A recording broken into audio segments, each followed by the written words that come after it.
Hello, adventurers. I want to take a moment to tell you that all our content can now be found uninterrupted and commercial-free on Apollo Plus. Apollo Plus is a subscription-based service that enhances your audio fiction experience with ad-free access to your favorite shows and exclusive content, while at the same time supporting us all as creators to keep bringing you quality content. Please take a moment to check out Apollo Plus at apollopods.com or download the app in your Google or Apple app stores. Again, that's Apollo Plus, your new home for quality audio fiction.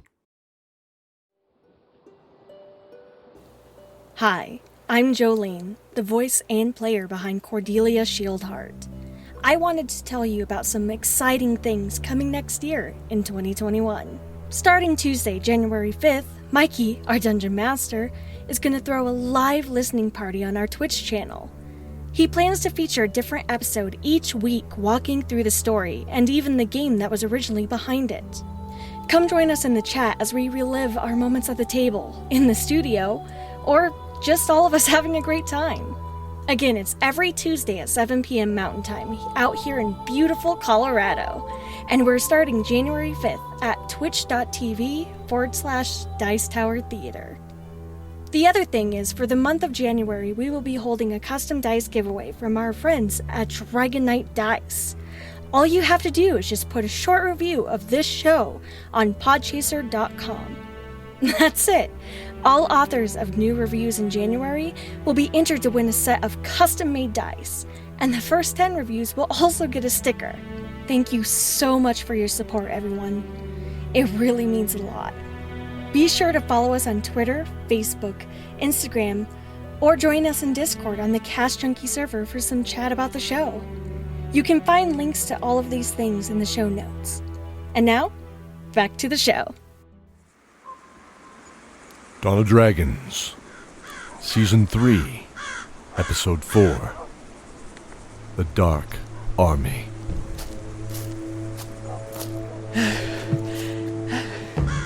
Aha! The ravens feast early this day. Yes, Captain. Quite so. Benedict. Her gauntleted hand rested on his armored shoulder a moment. He didn't stir or react. He simply stared at the ground, leaning on the battle-worn two-handed greatsword, his armored chest heaving. 3.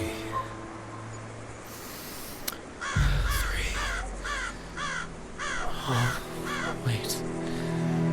4. We've lost 4. A slight breeze carried the smell of iron and blood across the icy cold air of the field. You could see the other units and skirmishes still battling. The closest 100 yards away, they were in a position far to the south of the attack's center, primarily fending off or intercepting small units of orc and man that were attempting to flank the Order's outward defense on the battlefield. He noted the sun's position still low in the eastern sky, hidden slightly behind the tower behind him. It felt like it had been hours, but it was merely the beginning. He looked back to his captain as the roar came from the invaders to the west. Her pale green eyes shone behind the visor of her steel helm. You saw the ends of dark ash-colored locks from her temples falling from behind its edges. These were braided and kept shorter than the shoulder. This was a common length for infantry and cavalry, he had noticed, though many wore their hair in different styles befitting their own personalities or cultures. They wore the same plate armor, though emblazoned with the sword and crown emblem. It was left to personal taste or preference on whether or not they would don a helm. Ridley, can you see the vanguard still? Nee, they seem to be all gone. This is fresh for us, sir. How about you, Malleus? What do your pretty elf eyes see? Same as you. As the dwarf knight Ridley confirmed with her shield brother, Captain Morren didn't take her seafoam eyes off the newest member of the 5th Infantry. She needed to make sure he was as ready as he could be for what may come. The battlefield holds no mercy, after all. Come. Another wave, Benedict. Another dance. Benedict nodded, and as he saw the approaching horde of wild-faced enemies, he drew up his sword to meet them. Shall we then?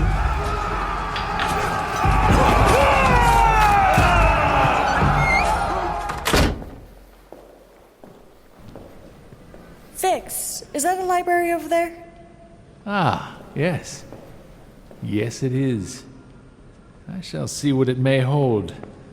May give us a clue. Please do. We need any clues at this point. Cordelia looked around the massive central hall they stood in. This was the 10th floor and was mezzanine-styled area. It was also largely unused. Cordelia found herself remembering seeing the army of Lord ALVAR only a few hours ago. I never thought I'd see such a sight. An army daring to advance on the Celestine Tower. They stood on the massive wall overlooking the battlefield. Legions lined up on the vast, creamy white plain. Tufts of browning grass poking up out of the snow at intervals, casting a dirty hue to the ground.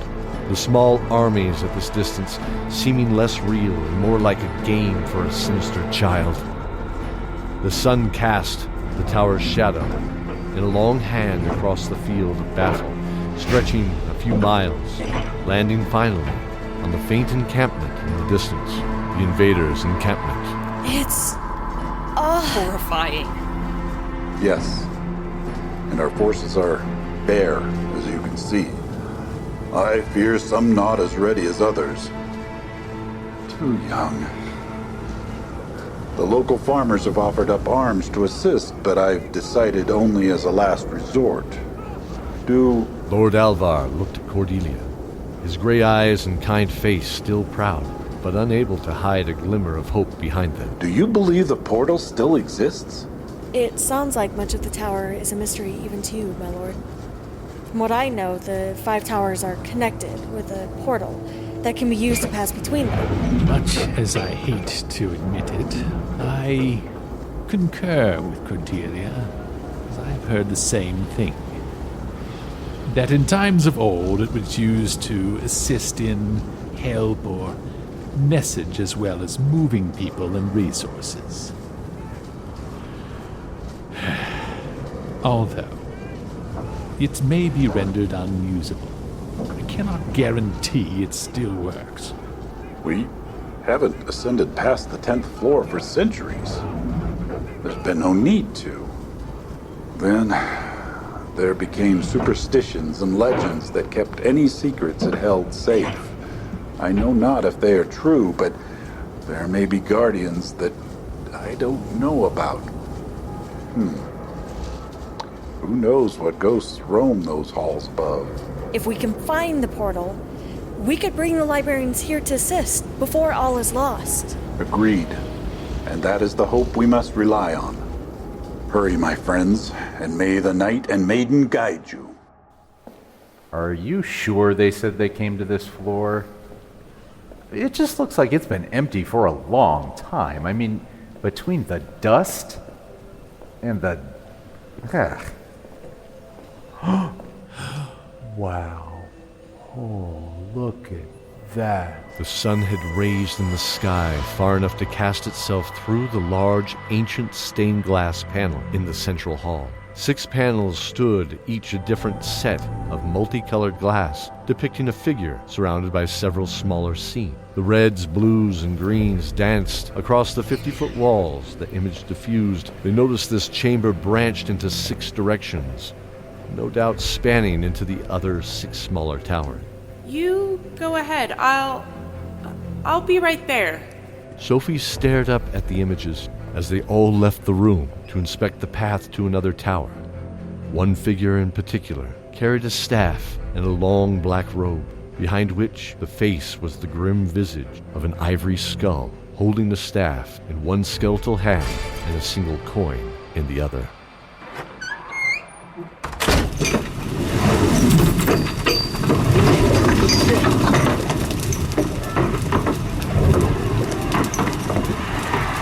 Yeah! Good You too, my friend! Load them up! Let's show them what we knights can throw back at them! For honor! I turned back to the rope attached to the long arm of the trebuchet and took a cursory glance to make sure I didn't see any tearing. Return to loading! I joined my team as we turned the multiple wooden spokes of the war machine, winding the 30-foot arm down and lifting the several tons of counterweight off the ground simultaneously. Based off our last shot, we would keep everything the same as much as possible. I could smell the burning bonfire behind us, and it helped ensure we couldn't smell the horrible smells of battle. Though at the time, the heat was more welcome. Captain, cavalry 15 degrees west, 900 yards and approaching. Well, hurry up and prepare to welcome them. I don't mind latecomers to my party, do you? No! And we still have gifts for our new friends. Sylvie knew. She knew as she looked across the battlefield at the charging cavalry, a mix of human and orc mercenaries no doubt serving this Lord Palace. Their dark armor was cruelly cut to angles at their shoulders. Horns curved wickedly in different directions, and their eyes flared with an intense bloodlust as they drove towards the front ranks of our infantry. Those brave souls set out to anticipate and intercept our enemy.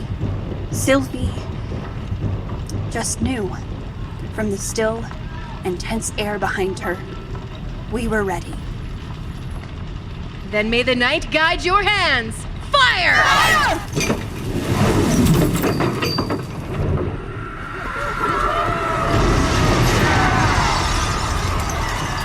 200-pound stones cut through their advancing ranks. Despite having our duties changed at the last minute, it felt as if this truly was our calling on this glorious day. Our barrage continued as the sun drew low in the sky, until the last of the advance pulled back at the end of the day to return to their camp on the other side of the distant hill. And we pulled back opposite them to the southwest of the tower.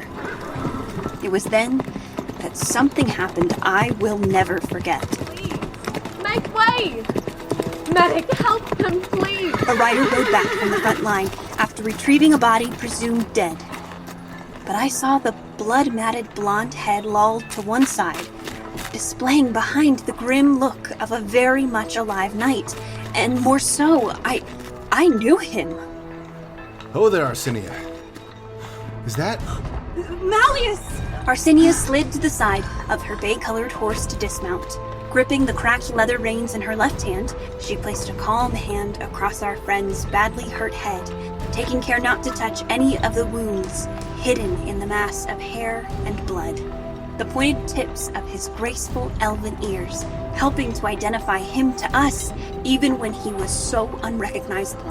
The iron and mineral smell of the horse's sweat and the blood were the first real smells of warfare we had all day. Gustav and I realized this as we looked at each other, shocked, as if just then it dawned on us. This battle was in fact very real. Ayla? I can't see you, my friend. Is it you? Yes, I'm here. Malleus, please, stay with me. It would take more than that lot to take me out, my friend. His bloody smile told me this was true, and my heart settled a little. His head again rolled as if owned by a child's rag doll to his side. He was looking up from the back of that horse as we pulled him to the ground. If Malleus was a human like myself, I'd say we were about the same age. Around a quarter century, his elven bloodline was ancient in the land of Trull. More specifically, his family were nobles within the Silver Maple Woods at the northern border. His tanned skin wore a proud badge of those sunlit groves, of the sweet purple apples native there that held tart apricot notes within the crunchy fruit itself. His golden hazel eyes, though filled with pain, showed much life still to be had. I had no choice but to smile in relief at both my fearless friend's condition and his attitude towards it. Excuse me, Sergeant Forsyth. I must tend to his wounds now. Yes, of course. Hearing my formal title was, to be honest, a bit jarring, as here we didn't refer to them directly. Our positions and roles at the great war machines that towered before us spoke to them enough. Everyone loaded the machine, but only we sergeants pulled the release. And only then, after the captain called for it, we bandaged up Malleus and made our way back into the great wall that surrounded the Celestine Tower. And this time, those great doors were open. A few hours had passed since our forces had returned to the keep to refresh themselves from the battle. 825. 825 young soldiers is what we still had. There were a handful of veterans, such as myself, fighting alongside with these brave young people, but the odds were staggering. The more we repelled, the more we felt them double in size, like a great hydra. Benedict had enlisted, much to my delight, though I wasn't surprised.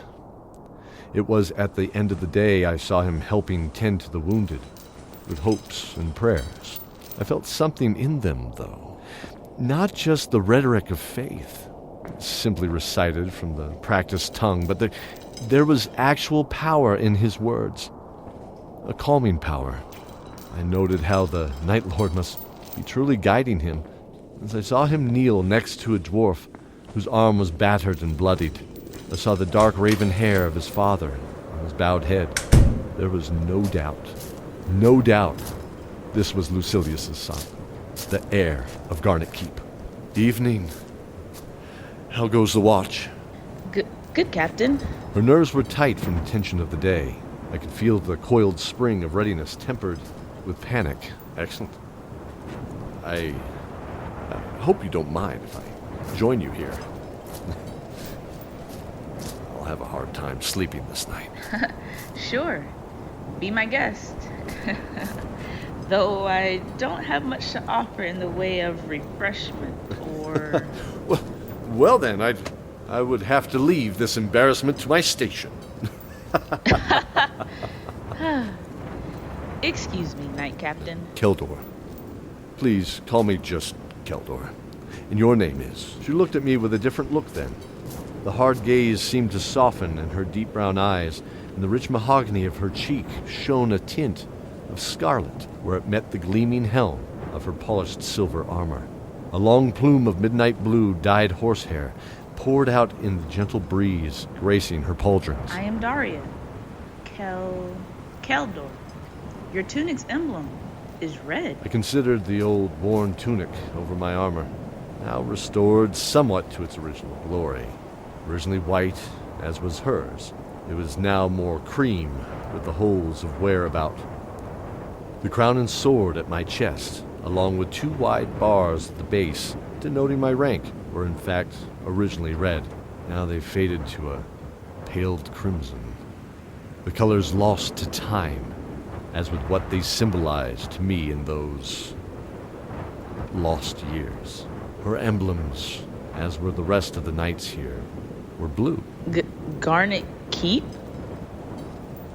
But I thought the keep was... Lost? As did I, Watchmaster. As did I. Caleb, how are you? Stop with the pleasantries, Keldor. We both know there's no time for that. Especially from you, deserter. I beg your forgiveness, Knight Captain. He's no deserter. Oh?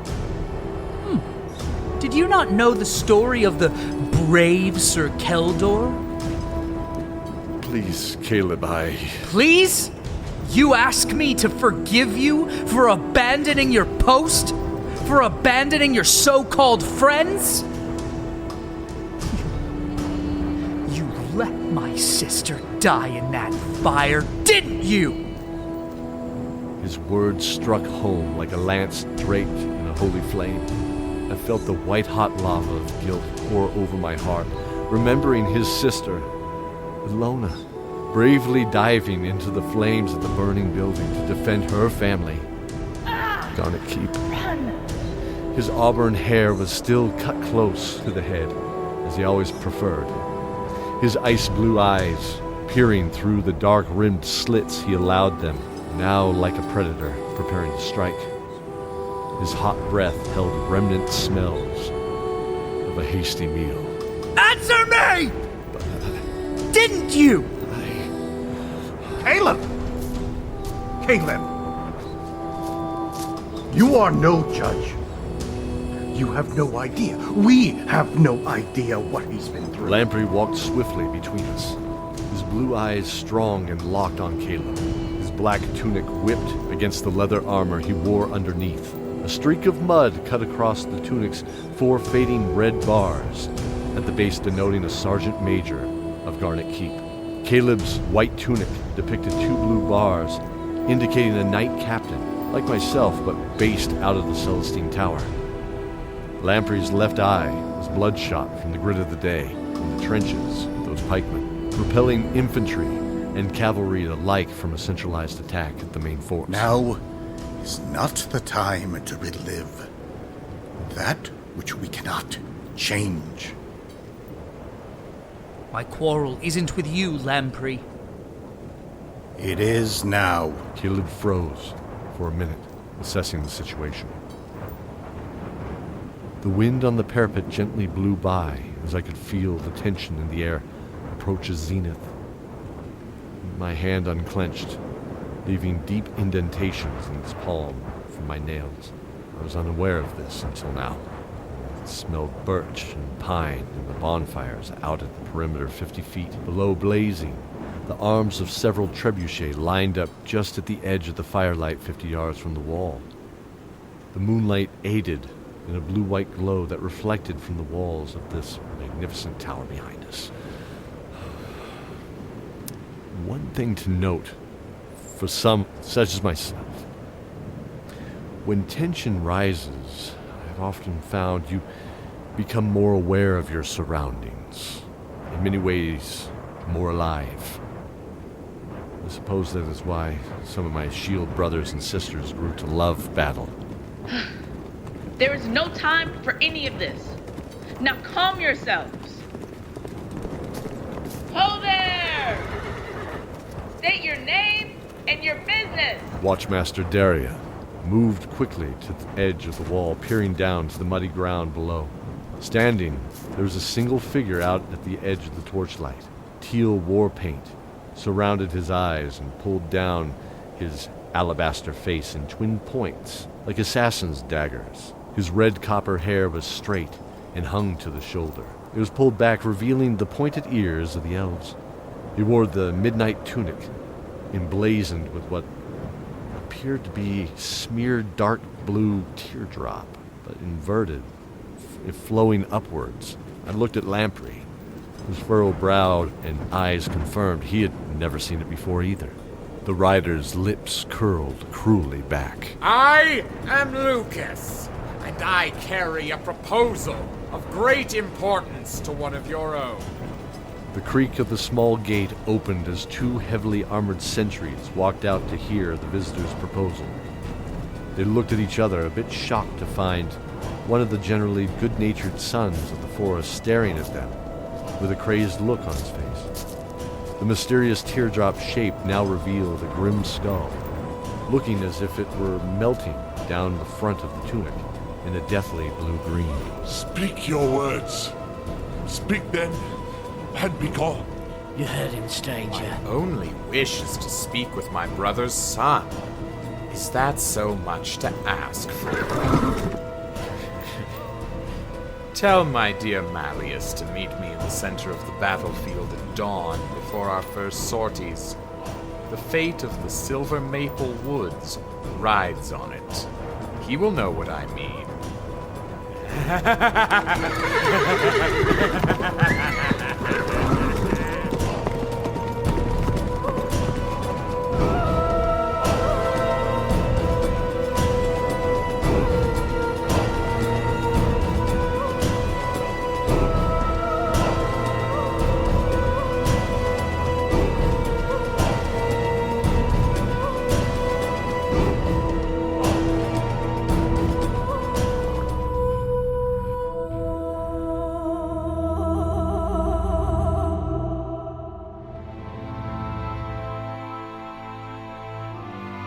Kayla Forsyth is played by Elizabeth Riggs. Sophie is played by Sarah Jenkins. Benedict Shieldhart, played by Brian Dowling. Caleb is played by Ned Donovan. Cordelia Shieldhart is played by Joleen Fresquez. Lamprey the bartender is played by Matthew Bianchi. Lord ALVAR is played by Mike Kienker. LOUKAS is played by Scott Blankfield. Malleus is played by Patrick Mendelsohn. MORREN is played by Shannon Roby. Ridley is played by Briar Zachary. Sylvie is played by Melinda Barkhouse Ross. Vix the Chaotic, played by Daniel Nichols from the Happy Go Lucky podcast. Zoran, played by Cody Miller. Gustav is played by David Tillstrom. Daria is Larisa Bishop. Bryce is played by Harlan Guthrie. Arsinia is played by Sunny Alyssa Wolf. And I'm Mike Atchley, your narrator and the voice of Keldor. Thanks to our patrons, Haley Munoz, Daniel Nichols, Joleen Fresquez, Brian Dowling, Colin Holmes, and Corey Pfautsch. You too can support the show by joining our Patreon, leaving a review, or simply telling a friend. Stay tuned in the next episode as the battle continues. Will they find a way to bring in the support they need to continue the fight, or will they succumb to the forces of Lord Pallas and his dark armies? Until then, stay safe and remember the oath.